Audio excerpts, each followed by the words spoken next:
Hey there, Adrienne Elise here. Just thought I would pop in and talk to you about what's going on in the planets and the stars. Welcome to the Gaia Daily for October 4th through 7th, 2019. So we're feeling some shifts of energy because yesterday Mercury moved into the sign of Scorpio, officially beginning Scorpio season. It's like, wait, what happened to Libra season? We're still there, but we're really moving into the Scorpio energy because next week Venus will join Mercury in Scorpio. Now, Mercury is taking a retrograde in Scorpio next month in November. So it's already slowing down and coming in close into its retrograde shadow next weekend already. It will move into that retrograde shadow. So there's a lot of shifting going on as we have our personal planets moving into Scorpio, still the sun in Libra. And now tomorrow Mars moves into the sign of Libra. So Mars moving into Libra means it comes into that opposition with Chiron. And this has an energy of Mars in Libra has a pretty cool energy of wanting to solve problems and get going on things, but in a harmonious way that works for everyone, right? It's kind of like, okay, let's make some stuff happen, but let's do it in a fair, meaningful, and just way. But with this opposition with Chiron, there's impatience with this. Chiron in Aries is impatient about it taking so long. It's like, okay, what's it? And you know what I'm talking about, this process, this thing that we're doing. It's like we've just been so stuck in between for so long. And Chiron in Aries opposite Mars in Libra is saying, let's get on with this.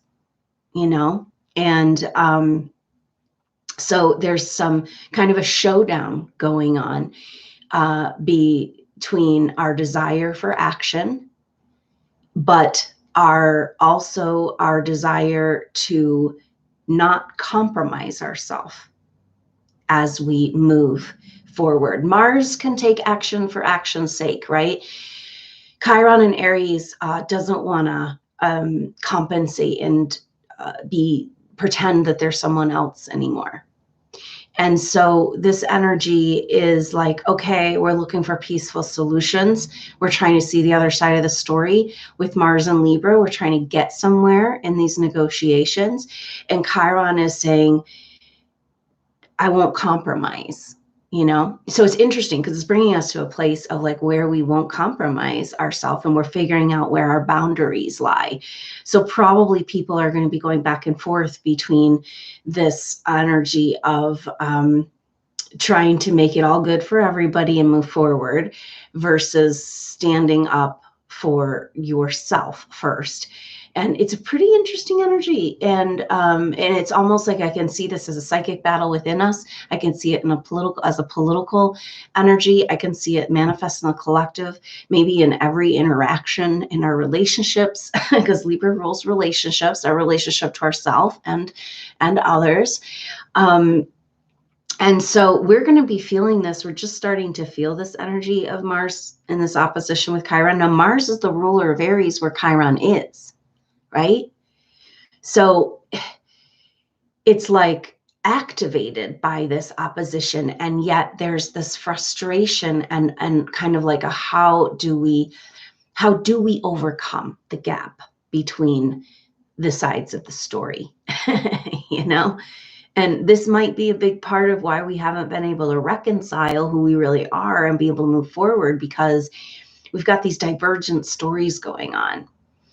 And that is all trying to come to the surface right now. And so this is kind of the deal, right? So Mercury has moved into Scorpio. Venus will join next week. And so we're moving into the Scorpio season, an incredibly amplified Scorpio season because of that Mercury retrograde. And so Scorpio wants to reveal the truth and uncover and go into the shadow and clean it up and clear it up. And so we're going to be having some revealing of the deeper inner patterns, belief systems, you know, same deal, coming up. Now, it's interesting because, so we have these shifts going on, right? We've got the Scorpio energy coming. We've still got some Libra energy. Mars and the Sun still in Libra. Venus is still in Libra for this next week.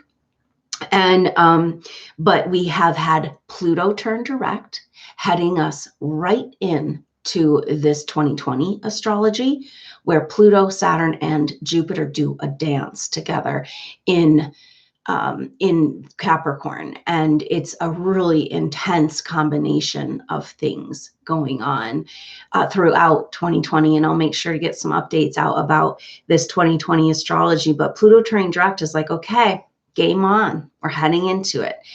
And so we just felt that on Thursday. And so we've had that shift, Pluto direct, and Pluto has this really big kind of almost uncomfortable energy when it shifts from retrograde to direct, or direct to retrograde. And it just is kind of like, it's an interesting, I don't know, it's just like trying to move a big, like bag of water or something like that. And it's just kind of pushing it all around. And then once it gets rolling, it gets rolling. And so what is it going to get rolling on?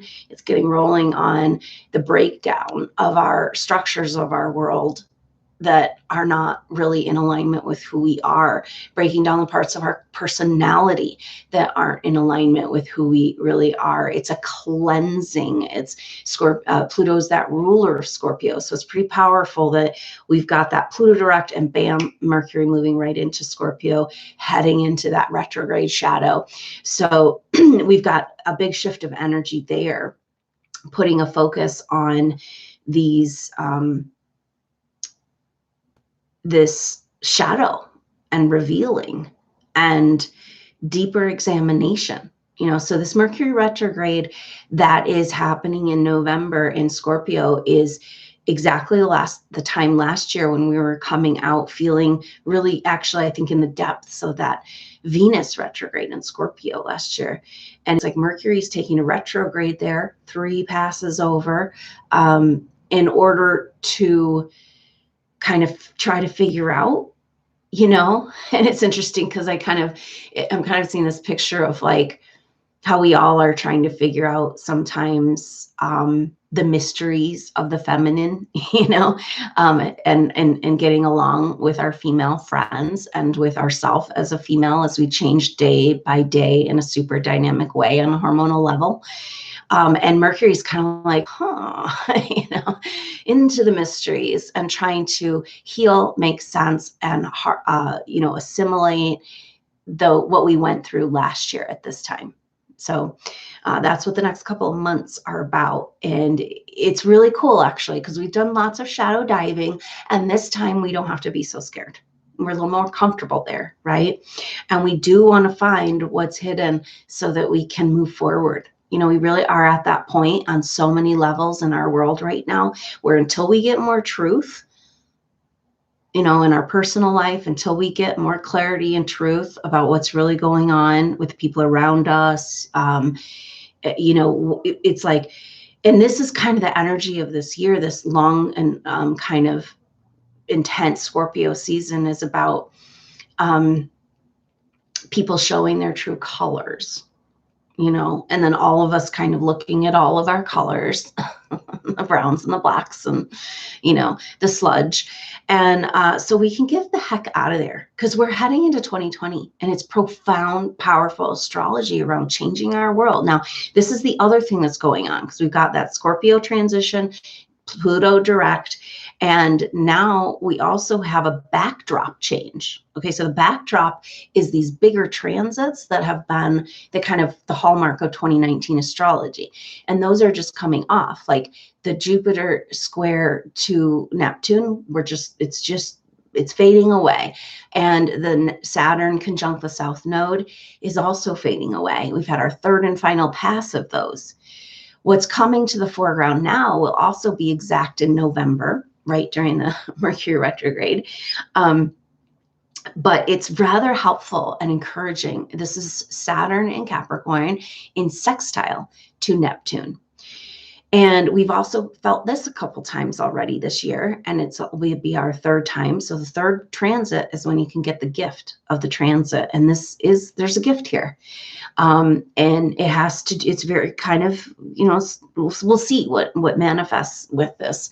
But Saturn sextile energy is very helpful, useful. It's like creative solutions and mutually receptive. I'll help you, you help me. It's cool, right?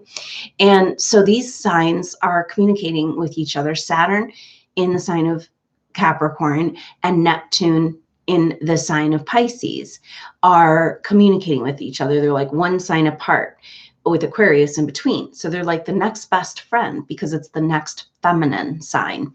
And so these planets in this communication together, Saturn is like our manifested world, is the physical reality, which can be harsh and it makes things difficult, right? Like when we're trying to do things, we come up against blocks, obstacles. Has to do with the rules and laws of this physical manifested world that we happen to be living in right now, the 3D reality, right? And but it also wants to build. Saturn wants to build. It's a mountain goat, wants to get up that hill, wants to put one foot in front of the other. And so we've got that Saturn energy of our manifested reality. And then we've got Neptune, which is like our spiritual connection. It's like a connection to our visions and dreams and intuition. And it's almost, so basically we're having a showdown, but also a mutually receptive solution finding energy between the manifested world and our dreams. And so it's kind of like, can we tweak this a little bit? Because for a lot of us, if you see what's been really been going on in the control energies of the planet and knowing the truth of a lot of things, it is like, whoa, this is the wrong planet, wrong world. What am I doing here? It's just really overwhelming. And that's maybe where we get to that place too, where we've got to have some revealing of the shadow before we can move and get anywhere. And 2020 wants us to go somewhere new and different. So Scorpio season is very important this year, and potent and intense and powerful and beautiful. So this sextile is saying, hey, can we tweak this a little bit? Because this world doesn't fit who we are. Like maybe we bought into the fact that we're living out this programmed shame around being human, and like that we have no control over our world or our energy or what happens to us. We're just victims of our circumstances, right?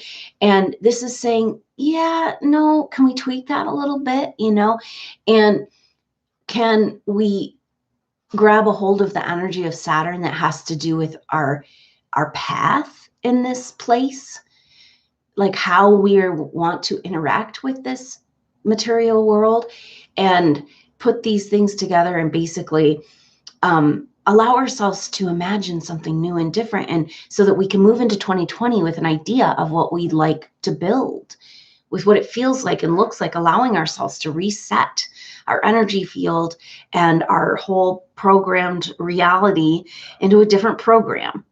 And this is kind of a cool energy. It feels like almost like heaven timelines and earth timelines are crossing and coming together. And we're having an opportunity to kind of line up with our true destiny. Now that's interesting. So November's intense because we've got this exact of the sextile. We've got Mercury retrograde in Scorpio. We've also got Jupiter at home in Sagittarius for the last month. And it is going over the galactic center, which is the place of destiny. And Jupiter is, of course, at home in Sagittarius. And this Jupiter journey we've been on all year and square to Neptune um, searching through this delusions, finding that permission to even desire a life of meaning and purpose and trying to get back to that. And so now it's like heading into this galactic center. We'll go over the galactic center with Venus. Mercury turns retrograde with Venus. So it's all pointing back to that Venus retrograde in Scorpio last year. We're trying to empower the feminine. We're trying to rewrite that story. We're trying to heal and the shadow, cleanse the shadow of the feminine so we can get more in balance and get empowered and move on. Now, then on the other hand, Mars, our male aspect, is getting a massive schooling because Mars is going to be, it had that retrograde in Aquarius last summer. And that was about rearranging our idea of what it means to be male in the Aquarian age, right? And then Mars next year in 2020 will be squaring up with these planets when they're all pretty close together. Saturn, Jupiter, and Pluto. Mars will, because of its retrograde, will make 3 squares. It's retrograding in its home sign of Aries. So it's a complete rewiring of our masculine, you know? And so it's like, okay, we're cleaning up the feminine, then we got to get the masculine on board. So we find this balance, we can find this harmony, this union, sacred union within, this balancing of the male and female on the planet. So we can move into that dream, move into that heart-centered consciousness and be done with these old games and stories and all these karmic traps, you know? So just remember, this is a massive, massive, intense culmination time of many lifetimes that you have chosen in this life to use the energies of this time to clear a bunch of stuff, like doing lifetimes of work right here, right now. And so it's intense sometimes, you know, but all the intensity is trying to get us to this higher truth of who we are. Now, Mercury is, because it's coming in, it moved into Scorpio, that means it's going to come into a square with Uranus. And this is the energy we're feeling as of today, tomorrow, and, you know, for the next kind of week or so, 4 or 5 days.